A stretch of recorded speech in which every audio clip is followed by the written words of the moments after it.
The call came through at 1:30 a.m. while I was elbow-deep in the greasy gears of a seized main bearing that had shut down the primary turbine at Michigan Steel Works.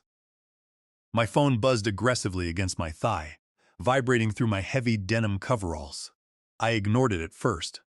When you are lying on freezing concrete trying to save a $12 million machine, a ringing phone is just noise. But it kept buzzing, demanding attention. I wiped my grease-stained hands on a rag, pulled off my work glove, and checked the caller identification. It was Bradley Vance, the brand-new general manager.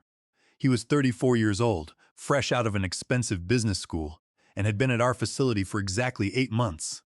He was calling from his warm, comfortable bed while I was breathing in coal dust and hydraulic fluid in the dark. "My name is Henry Coleman. I am 58 years old, and I have been turning wrenches on industrial turbines at this plant for 30 years. What happened next taught me the difference between being valued for your expertise and being treated as disposable overhead. I almost did not answer. When you are dealing with a bearing that is locked up tighter than a bank vault on a turbine that generates power for half the facility, phone calls feel entirely irrelevant. But 30 years of being the person they call when everything goes to pieces conditions you to pick up, even in the middle of the night. I answered and said, "Coleman speaking." "Henry, it is Bradley," he said, his voice flat and detached. "I need to inform you of a company restructuring decision. Effective immediately, we are eliminating your position as senior turbine technician. Your employment with Michigan Steel Works terminates at 6 a.m. today." I looked at the massive bearing assembly in front of me. The main shaft was seized solid. The temperature readings showed the housing was still running hot at 165 degrees. The entire production floor was silent and dark because this specific turbine generated power for the rolling mills. Brenda Lopez, our plant manager, was standing 10 feet away looking absolutely desperate. She knew as well as I did that I was the only person in the building who knew how to rebuild this 1990 Westinghouse steam turbine. This was not a modern digital unit. It was an analog beast of iron and steel, and without hands-on experience, you could easily destroy the rotor by doing the wrong thing. "I understand," I said, keeping my voice calm and steady. "I will inform Brenda that you will be handling the turbine repair yourself since I will not be an employee in 4 hours. There was a long silence on the line. I could hear him breathing through the receiver. "What turbine repair?" he asked. "The main steam turbine that has been down since 11 p.m. last night," I replied. "It is a seized bearing on the primary shaft. The shutdown is costing about $87,000 per hour in lost steel production. I am in the middle of a bearing replacement that requires another 6 hours of work minimum. Since you are eliminating my position, I assume you will send one of your cheap outsourced contractors to finish it." There was more silence. When Bradley finally spoke, his tone had shifted from corporate coldness to mild panic. "Henry, let us discuss this after you have fixed the turbine." "I do not think that is appropriate," I replied.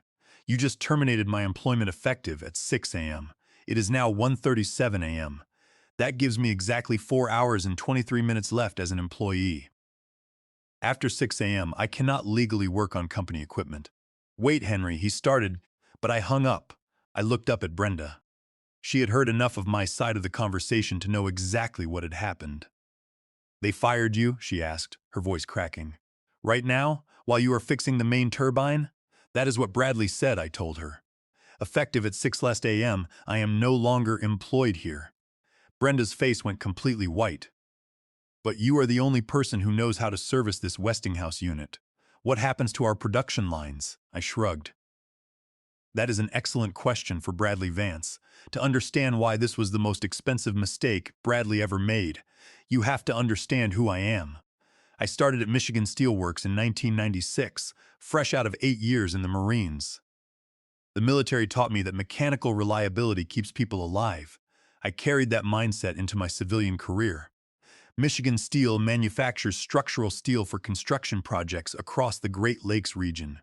When their turbines run, they produce about $2.1 million worth of finished steel products per day. When they go down, the plant goes offline, and 400 workers go home without pay. My job was keeping those turbines spinning. These were old machines, not computer-controlled units that some kid with a laptop could fix. They required hands-on experience, the ability to diagnose issues by sound and vibration. Over 30 years, I had rebuilt every component. I knew which bearings wore fastest and how the cooling systems reacted to temperature changes. You do not learn that from a manual. You learn it by getting your hands dirty for 3 decades, by listening to the rhythm of the steam, and by respecting the machinery. Brenda Lopez stood in the shadow of the silent Westinghouse turbine, her fingers clutching her hard hat. Every minute the plant was down cost the company $450. The silence was deafening. "Bradley is out of his mind," she muttered, pulling out her phone. She dialed Bradley's number, but it went straight to voicemail. He had probably gone back to sleep, secure in the belief that he had successfully trimmed the budget by cutting my $85,000 annual salary. In his eyes, a veteran turbine technician was just an expensive line item under legacy overhead. Brenda did not hesitate. She dialed Ronald Jenkins, the chief operating officer, at his home in Chicago. I could hear Ronald's voice crackling through the receiver, rising in pitch as Brenda explained the situation. She told him that the main turbine was seized. The plant was losing $87,000 per hour, and the only man who could fix it had just been fired by Bradley Vance, effective in less than 4 hours. There was a long pause, followed by a string of expletives from the COO. "Put Henry on the phone," Ronald demanded. Ronald Jenkins had been with the company for 25 years, rising from a regional operations manager to the chief operating officer. He knew that the Michigan plant was our most profitable asset, and that it operated on wafer-thin margins where any disruption could cascade into a disaster for our supply chain. Bradley's father had personally warned Ronald to keep a close eye on the boy, but nobody expected him to do something this reckless. Brenda handed me the phone. "Henry, this is Ronald Jenkins," he said, his voice tense. "This is a massive misunderstanding. Bradley made an unauthorized decision. I am reinstating you immediately. We will discuss a promotion and a salary increase in the morning. Just get that turbine running." I took a deep breath. "I appreciate the offer, Ronald," I said. "But Bradley was very clear. He is the acting manager at this facility, and my termination is official. It is now 2:15 a.m. I have less than 4 hours left on my contract. I cannot in good conscience perform critical maintenance, knowing I am being pushed out the door at sunrise. I spent 30 years dedicated to this company, working double shifts and coming in on Thanksgiving when the generators failed. Bradley is treating my experience like a useless number on a spreadsheet. I will respect his termination letter. At 6 a.m., my employment ends, and I will pack up my toolbox." I pulled out my vintage toolbox, a heavy steel chest that had accompanied me from my first day on the job. I began placing my micrometers, my customized torque wrenches, and my vibration probes back into their velvet-lined slots. Each tool had a history. They were extensions of my hands, tools that had kept this factory humming while Bradley was still in grade school. Brenda looked like she was about to cry. She paced the concrete floor, her boots kicking up dust. The numbers were spinning in her head. Every hour was $87,000. If we had to call in an external team, it would take them 24 hours just to arrive, and they had no experience with a 1990 Westinghouse turbine. They would spend days just reading the outdated schematics, wasting hundreds of thousands of dollars. "Henry, what if we hire you as an independent contractor?" Brenda asked suddenly, stopping in her tracks. "An emergency vendor. We bypass the HR payroll system entirely. You bill us directly." I looked at her. It was a logical loophole. "What is your budget for emergency contractors?" I asked. "Whatever it takes," Brenda said. "Ronald is on the line, and he is authorizing it. If we are down for another 12 hours, the loss is catastrophic." I calculated the figures. My standard rate as an employee was about $40 per hour. But as an independent contractor taking on emergency liability on a seized $12 million turbine, the rates were different. "I will do it under my registered LLC, Coleman Industrial Services," I said. "My rate is $2,200 per hour, with an 8-hour minimum paid in advance. I need a physical check in my hand before 6 a.m. Brenda gasped, but she did not argue. "That is $9,600 for the shift." She looked at the phone. "Ronald, do you approve?" "Yes," Ronald barked. "Cut the check. Just get the turbine online." Brenda ran to the administrative office to coordinate with the night accountant. The accountant was hesitant to cut a manual check without the corporate manager's signature, but Brenda overrode him, stating that if the turbine was not spinning by noon, there would not be a plant left to manage. I went back to the turbine. I had 3 hours left as an employee. I spent that time preparing the work area, organizing my tools, and cleaning the housing of the seized bearing. I did not touch the machine itself. At 5:45 a.m., Brenda returned, panting, holding a company check for $9,600 made out to Coleman Industrial Services. I looked at my watch.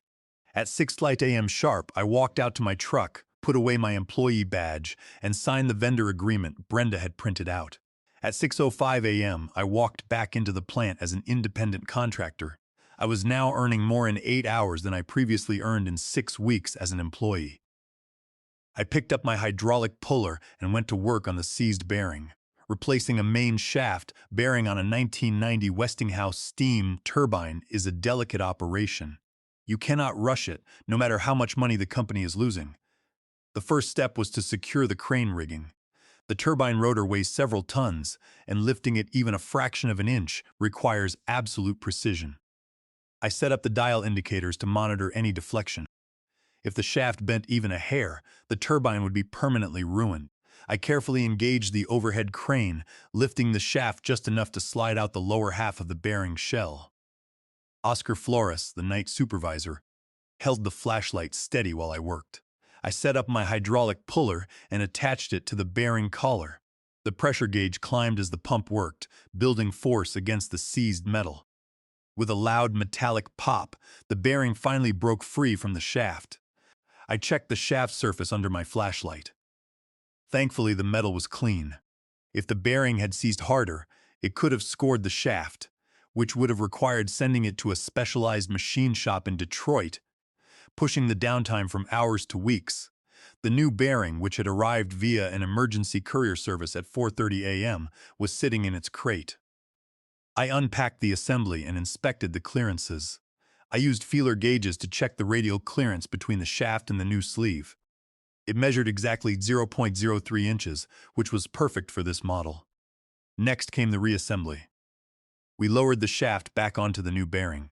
I cleaned the threads on the heavy cap bolts, applied anti-seize compound, and began the torquing sequence.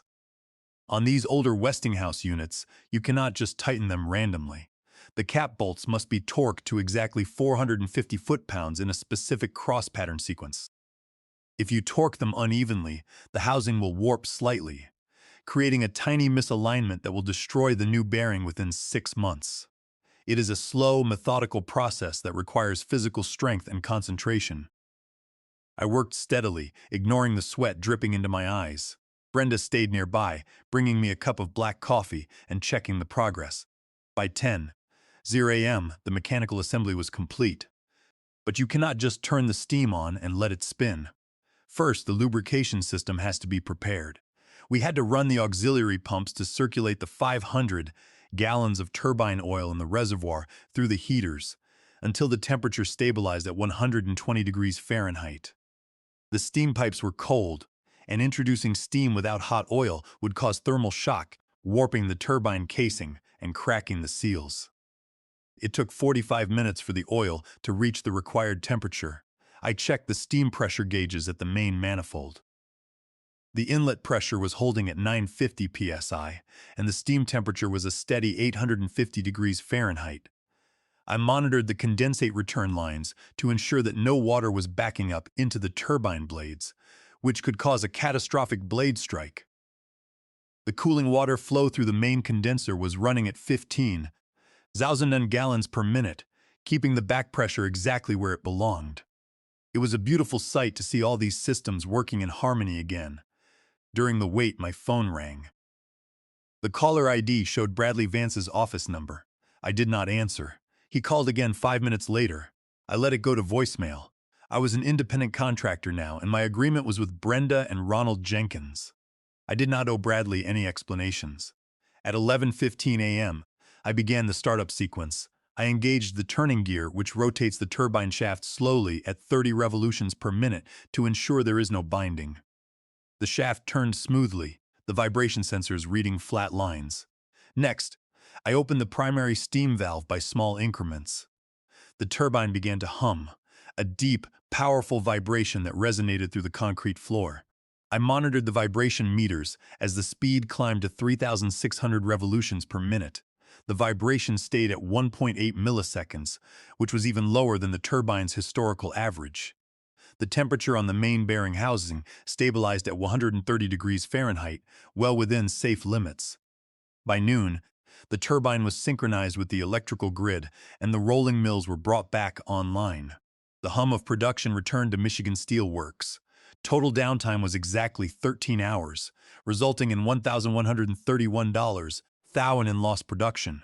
The part cost $3,200, the delivery was $800, and my contractor fee was $9,600.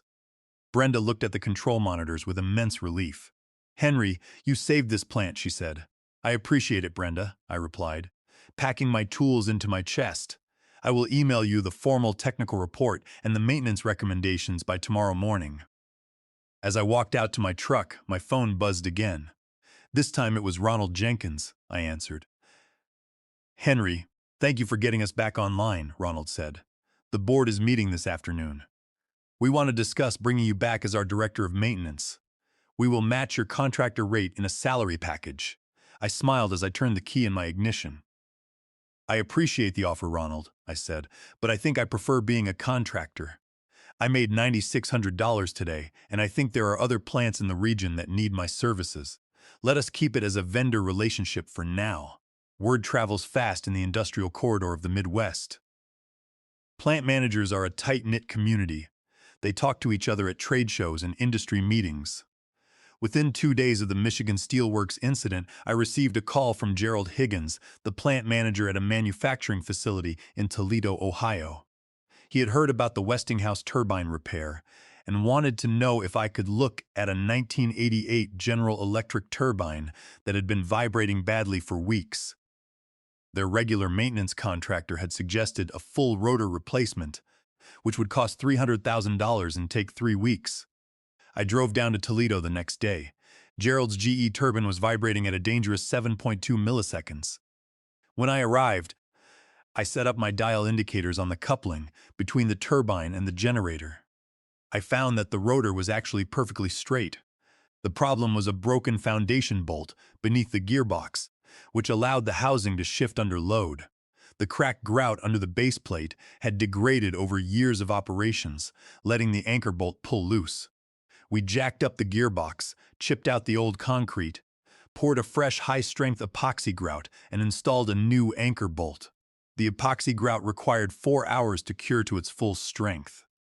During that time, Gerald Higgins took me to the plant's cafeteria, where we talked about the declining state of maintenance in modern manufacturing.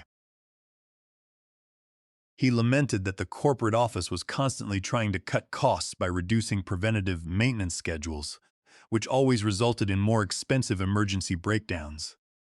Once the grout was solid, we torqued down the new anchor bolts. Gerald was amazed when we started the turbine, and the vibration meters registered a flat line at 1.4 milliseconds. He told me that their regular contractor had planned to take the entire unit offline for 3 weeks. He signed a maintenance contract on the spot. I billed them $4,800 for 4 hours of consultation and repair. Gerald Higgins paid it happily, realizing I had just saved his company $250,000 in weeks of downtime. By the end of the month, my new venture, Coleman Industrial Services, was booming. I was receiving calls from manufacturing plants across Michigan, Ohio, and Indiana. I was billing an average of 80 hours per month at my emergency rate of $200 per hour. That translated to $96,000 in monthly revenue, or over $15 million annually. It was more than 13 times my previous salary as an employee. Our reputation for resolving complex mechanical and vibration issues on legacy Westinghouse and General Electric equipment spread rapidly. Plant owners and supervisors realized that our specialized services were the only reliable option left in the region. We weren't just a successful business. We were a proud sanctuary for veteran expertise that corporate structures had foolishly discarded. Our Detroit facility was fully equipped to handle major overhauls, featuring a 20-ton overhead crane, 3 heavy-duty precision lathes, and a dedicated room for dynamic rotor balancing. To handle the workload, I incorporated the business and reached out to Lawrence Myers and Donald Pratt. Lawrence, 54, was a turbine specialist who had been laid off from a power plant in Detroit when new management decided to outsource maintenance. Donald, 59, had 31 years of experience with gas turbines before his company eliminated his position to cut overhead costs. Lawrence took charge of alignment services, bringing his deep understanding of steam cycles, while Donald focused on gas turbine compressor sections. Both were master technicians who had been told their skills were obsolete by young executives with spreadsheets. They joined Coleman Industrial Services immediately. We leased a 4,000-square-foot shop on the outskirts of Detroit. We filled it with heavy lathes, precision grinders, and alignment tools. Coleman Industrial Services was born. Meanwhile, things were unraveling at Michigan Steel Works. Brenda Lopez kept me updated during our weekly check-in calls. The board of directors had launched a full investigation into the shutdown that had cost the company over $1.1 million in a single night. When they discovered that Bradley Vance had fired the plant's only turbine specialist right in the middle of the crisis, the board was furious. The board took legal action. Under Michigan Business Corporation Act, Section 450.1541A, corporate officers owe a fiduciary duty of care to the corporation and its shareholders. They must perform their duties in good faith and with the degree of diligence that an ordinarily prudent person would use.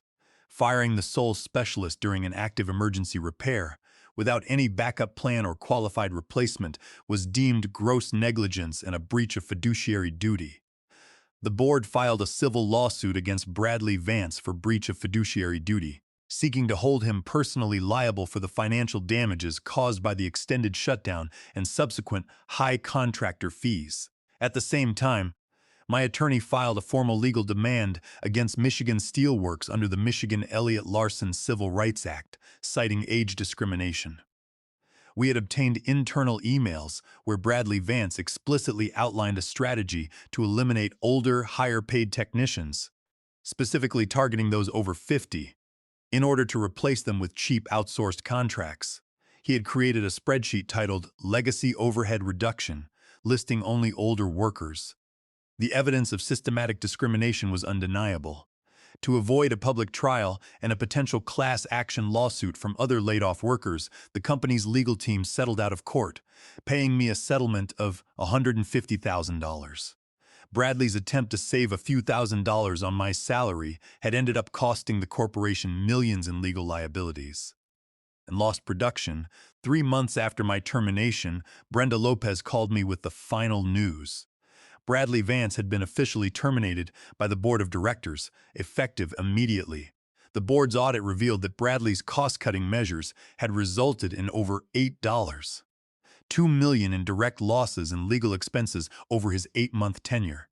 This included $1.13 million from the first shutdown, $2 million in canceled contracts from clients who lost faith in the plant's reliability, $3 million in emergency repairs paid to external firms, and $2.07 million in legal fees, settlements, and investigation costs.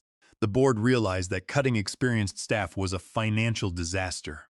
The lawsuit filed by Michigan Steel Works against Bradley Vance was a major event in local industrial circles. The board's legal counsel presented evidence showing that Bradley had violated the company's own written emergency management protocols, which mandated that any changes to critical personnel must be approved by the chief operating officer and accompanied by a detailed transition plan. By firing me via telephone at 1:30 a.m. during an active system shutdown, Bradley had acted with reckless disregard for the corporation's welfare. His defense that he was simply restructuring was dismantled by the sheer scale of the financial damage, and the court ruled that his actions went beyond protected business judgments, constituting gross negligence. The $150,000 age discrimination settlement was processed quickly by the company's legal department, who were desperate to keep the legacy overhead reduction spreadsheet from becoming public record. It was a complete vindication of my career and the careers of my fellow technicians. A week later, I was invited to Michigan Steelworks for a meeting with Ronald Jenkins, the chief operating officer. He looked tired, but he welcomed me warmly. "Henry, we want to correct our past mistakes," Ronald said. "We know we cannot replace your expertise. We want to sign a formal service contract with Coleman Industrial Services to handle all our turbine maintenance." The contract they offered was exceptional. They agreed to an $18 Zawazine monthly retainer just to guarantee our priority response in the event of a failure, plus our standard rate of $2,000 per hour for any actual repair work. This long-term agreement gave our team financial stability, allowing us to invest in better diagnostic tools, including advanced thermal imaging cameras and digital laser alignment systems. The retainer alone was more than double my previous annual salary as an employee. We signed the agreement that afternoon. Coleman Industrial Services now had formal contracts with 7 major manufacturing plants across the Midwest. With our business expanding, we decided to hire an apprentice to pass on our knowledge. We hired Alan Fletcher, a 22-year-old veteran's son, who was working at a local auto parts store. He had a natural curiosity for machinery, but no formal training. I took him under my wing, just as older technicians had done for me when I was a young Marine. I spent hours showing Alan how to read the fine markings on a digital vernier caliper, how to clean a micrometer spindle, and how to calibrate a torque wrench. During our shifts, I taught Alan the art of turbine maintenance. I showed him how to read vibration sensors and how to check bearing clearances. But more importantly, I taught him to listen. I showed him how to listen to the turbine casing with a mechanical stethoscope. "A machine will tell you when it is hurting, Alan," I told him as we stood near a running steam turbine. "You have to feel the vibrations in the floor, monitor the temperature gauges, and respect the metal." These young MBAs think they can run factories with spreadsheets, but spreadsheets do not spin turbines. Only knowledge does. Alan listened, his eyes wide with respect. He represents the next generation of American craftsmanship. Within a few short months, Alan was already able to perform complex shaft alignments by himself. He had developed a sharp, intuitive ear for bearing vibrations, learning to distinguish between a healthy hum and a failing rumble. Watching him take pride in his work gave me confidence that the trade would survive. We were proving that experience and craftsmanship have a value that no spreadsheet can ever capture. Alan listened and learned quickly. Watching him work gave me a deep sense of satisfaction. We were not just repairing steel machines. We were preserving a legacy of craftsmanship that modern management often dismisses as mere overhead. You can automate processes and cut budgets, but when the steel stops moving and the turbines freeze, you still need the person who knows how to make the metal run. Bradley Vance learned that lesson the hard way. He thought he could eliminate 30 years of experience with a single phone call to save a few dollars. He learned that institutional knowledge is not an expense to be trimmed. It is the infrastructure that keeps the business alive. When you throw it away, you do not save money. You only create a vulnerability that will eventually destroy you. Today, Coleman Industrial Services is one of the most respected industrial maintenance firms in the region. We are busy, we are profitable, and we are doing honest work. Sometimes the best response to being undervalued is not to argue or beg for recognition. It is simply to walk away, let them face the consequences of their decisions, and build something better with the skills they thought were not worth paying for.